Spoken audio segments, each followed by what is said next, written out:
Frankenstein était une de nos plus grandes attentes de l'année, mais est-ce que c'est aussi une des plus grandes réussites de 2025? La réponse tout de suite. Je céderai tout entier à la rage. Salut tout le monde, c'est Déborah et aujourd'hui on va parler du nouveau Frankenstein qui vient de sortir sur Netflix et sur lequel je vous conseille de vous jeter si ce n'est pas déjà fait. C'est un film qu'on attendait énormément parce qu'il est réalisé par Guillermo del Toro et qu'on attend avec impatience chacun de ses films, mais aussi parce que ce projet d'une ambition folle est aussi la concrétisation d'un rêve de longue date pour le cinéaste. Je dirais même que c'est son pari le plus grand. Adapter le célèbre roman de Mary Shelley était une idée qu'il mûrissait depuis de nombreuses années, mais qu'Hollywood lui a toujours refusé. Exactement comme pour son film d'animation Pinocchio en stop motion qu'il a mis près d'une quinzaine d'années à faire, faute de soutien financier des majors. Pour Frankenstein, il en parlait dès les années 2000 avec pour référence le scénario de Frank Darabont pour la version de Kenneth Branagh. À peu près à cette période, le projet a failli se faire du côté d'Universal avant que le studio l'abandonne pour lancer son Dark Universe. Vous savez, cet univers étendu qui est tombé aussi vite qu'un gouvernement sous Macron. À ce moment-là, Guillermo del Toro pensait à Doug Jones pour incarner le monstre, un de ses acteurs fétiches qui a joué dans Mimic, Hellboy 1 et 2, Le Labyrinthe de Pan, Crimson Peak et La Forme de l'eau. Le cinéaste a ensuite tenté de relancer la machine dans les années 2010, cette fois avec Benedict Cumberbatch en tête, sauf qu'il n'a jamais réussi à trouver les financements nécessaires. C'est donc Netflix qui lui a donné les moyens de ses ambitions, et notamment un beau budget de 120 millions de dollars dans le cadre du contrat qu'ils ont signé en 2023. Ce budget est largement supérieur par rapport à ses autres films, mais c'est pas non plus le record, qui reste Pacific Rim et c'est 200 millions de dollars environ. En revanche, c'est bien l'adaptation de Frankenstein la plus chère à ce jour, hors inflation. Et coïncidence ou non, c'est aussi une des meilleures avec le classique de 1931. Après tout, il suffit de contempler n'importe quel plan du film pour comprendre où est allé l'argent, et aussi jeter un œil sur l'impressionnant casting qui comprend Jacob Elordi, Mia Goth, Oscar Isaac, Christoph Waltz, Ralph Jensen ou encore Charles Dance. Le film est donc magnifique visuellement avec ses immenses décors dont cette grande tour sinistre, ses nombreux effets pratiques, sans oublier les costumes somptueux conçus par Kate Hawley qui avait déjà fait un travail formidable sur Crimson Peak. Et tant qu'on est sur les points techniques, l'autre réussite visuelle du film, c'est évidemment la photographie magnifique de Download Sen, un collaborateur de Del Toro qui avait notamment travaillé sur Nightmare Alley, pour lequel il a été nommé aux Oscars, mais aussi La Forme de l'eau, Crimson Peak et Mimic. Bref, où qu'on pose les yeux, c'est de toute beauté.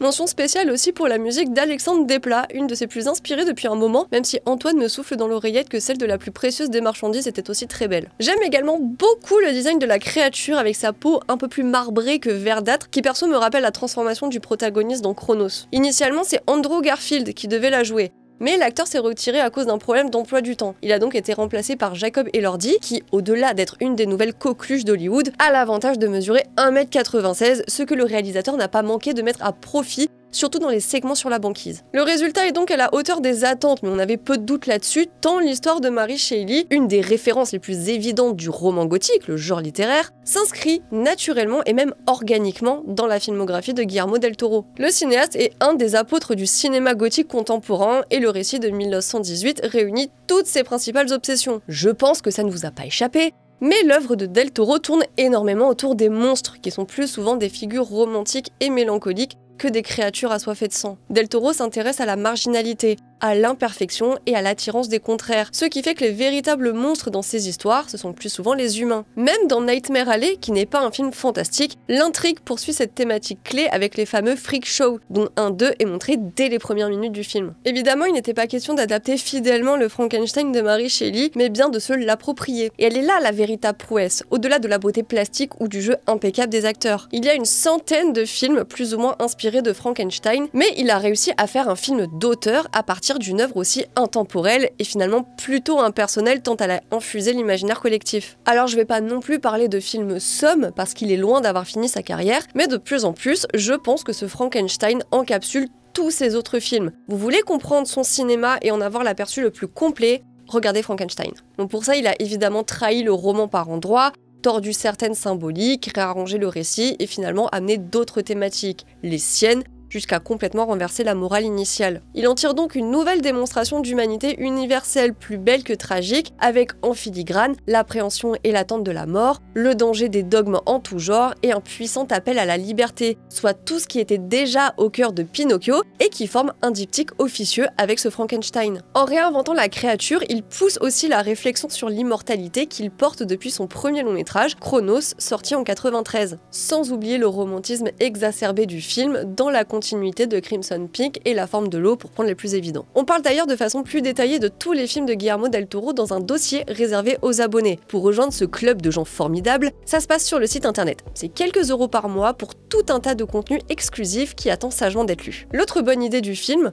ou plutôt une des bonnes idées du film, c'était de garder les traits assez fins du visage de Jacob Elordi pour superposer la délicatesse du personnage à sa monstruosité supposée. En même temps, ce Frankenstein a quelque chose de très sain dans le sens biblique du terme. Là encore, ce n'est pas un secret, Guillermo del Toro a souvent expliqué qu'il mettait beaucoup de sa vie, et notamment de son enfance, dans ses films. Il a aussi beaucoup parlé de son éducation catholique sévère, de sa grand-mère très croyante qui l'a un peu traumatisée, et de l'église catholique mexicaine dont l'imagerie crue, voire gore, l'a particulièrement marqué. Dans une masterclass qu'il a donnée en France en 2017, il expliquait par exemple que l'éducation religieuse qu'il a reçue l'a quelque peu rebuté et qu'il a vu peu à peu dans les monstres une forme plus sincère de religion. Il a ensuite cette phrase « Le prêtre était moyen, mais Frankenstein était génial, une bien plus belle image que celle de Jésus avec un os fracturé », en référence à une statue qu'il a vue dans une église quand il était petit. Et enfin, il a cette formule qui le résume assez bien. Ma sainte trinité, c'était Frankenstein, la créature du lac noir et le loup-garou. Il a d'ailleurs revisité la créature du lac noir avec La forme de l'eau, donc maintenant on attend qu'il annonce un remake surprise du loup-garou de Londres. Ce catholicisme a donc infusé ses films, dont Frankenstein. Déjà visuellement, il y a le fait de mettre la créature à la verticale, comme s'il était crucifié. Mais plutôt que sa mort, on assiste directement à sa résurrection. C'est aussi un personnage qui a droit à la rédemption et préfère le pardon à la haine. Il est né d'un péché originel dont il est aussitôt accusé à tort et qu'il paye tout au long de l'histoire. Il faut ajouter à ça tout ce qui entoure les péchés du père, avec tout ce chapitre sur l'enfance de Victor et son père dont il est le reflet évident. Il y a aussi le fait que le film installe le rapport intrinsèque entre la vie et la mort, deux notions indissociables tout au long du film. Le plus parlant, c'est que dans cette version, celui qui n'est pas né ne peut pas mourir. Ce n'est pas non plus pour rien, je pense, que Mia Goth joue les deux femmes de la vie de Victor, sa mère et Elisabeth, toutes deux mortes alors qu'elles incarnaient la vie avec un grand V à ses yeux. Son combat contre la mort finit logiquement par se transformer en mépris de la vie, de la même façon que la pureté et l'empathie de la créature se reflètent dans le personnage d'Elisabeth, présentée comme une femme pieuse qui a été au couvent. Et je trouve ça très poétique, même si ça se fait au détriment de la nuance et de la cruauté de l'œuvre originale. Ce Frankenstein installe une dichotomie claire entre le créateur et la créature, avec plus de classicisme dans la forme, donc pas d'enchevêtrement de récits, et un propos bien plus explicite. Mais je le vois comme un faux problème. Ok, c'est plus simple et accessible, mais pas moins profond ou beau. Victor est donc celui qui sème la mort beaucoup plus frontalement. La créature, elle, est le cœur pur et Victor, le cerveau froid. Ce qui est tragique d'ailleurs, c'est qu'au moment de leur rencontre, ils sont chacun ce dont l'autre a besoin. L'apprentissage pour la créature et l'affection pour Victor. Et c'est malin d'ailleurs qu'il ne soit pas effrayé par la laideur de sa création, mais plutôt déçu par son manque d'intelligence. En plus de précipiter la chute de Victor, ça renvoie aux violences éducatives et à la maltraitance des enfants, qui là encore sont des sujets récurrents chez Del Toro, qu'on peut retrouver des Mimiques ou Les Chines du Diable. Et parce que Guillermo del Toro aime ces monstres, le film opte pour le pardon et la rédemption avec une forme bien plus apaisée que torturée, je dirais même lumineuse. Au fond, c'est la vie d'une certaine façon qui l'emporte, et c'est logique vu le sujet. Frankenstein, en plus d'être un monument littéraire, est aussi une figure iconique du 7e art, et ça dès le cinéma muet au début du 20e siècle. La créature, à laquelle on a souvent prêté le nom de son créateur, a traversé absolument toutes les ères du cinéma, a suivi toutes ses évolutions, comme un témoin immortel. Elle a d'ailleurs elle-même évolué, muté de toutes les façons possibles, et c'est pas fini. La créature reviendra par exemple en mode beau gosse joué par Christian Bale dans le prochain The Bride de Maggie Gyllenhaal. Le fait que la créature ne puisse pas mourir chez Del Toro fait qu'elle devient malgré elle un autre témoin de notre monde, de l'humanité. Si on va un peu plus loin, la créature représente même plus que ça. La version de James Whale sortie en 1931 est inspirée de la pièce de théâtre de Peggy Webling, elle-même tirée du roman. Et depuis, chaque nouvelle œuvre sur Frankenstein est une mosaïque d'influences, la variation d'un même corps. En gardant le tronc commun et en y collant sa sensibilité, ses sujets et sa vision artistique, Del Toro a créé sa propre créature. Il a pris un récit figé, un corps inerte, et lui a offert un nouveau souffle de vie. Sauf qu'au lieu de se laisser dévorer par sa création, il choisit de nous la léguer beaucoup plus explicitement. Et probablement que dans 15 ou 20 ans, quelqu'un voudra refaire un Frankenstein en s'inspirant de celui de Del Toro, et c'est comme ça qu'une œuvre reste vivante. It's alive, it's alive, it's alive. Voilà, je pense avoir fait le tour sur ce Frankenstein, hein. N'hésitez pas à donner votre avis sur le film dans l'espace commentaire. On n'est pas à l'abri qu'il divise. Quant à moi, comme toujours, je vous remercie d'être resté jusqu'ici, et je vous dis à très bientôt.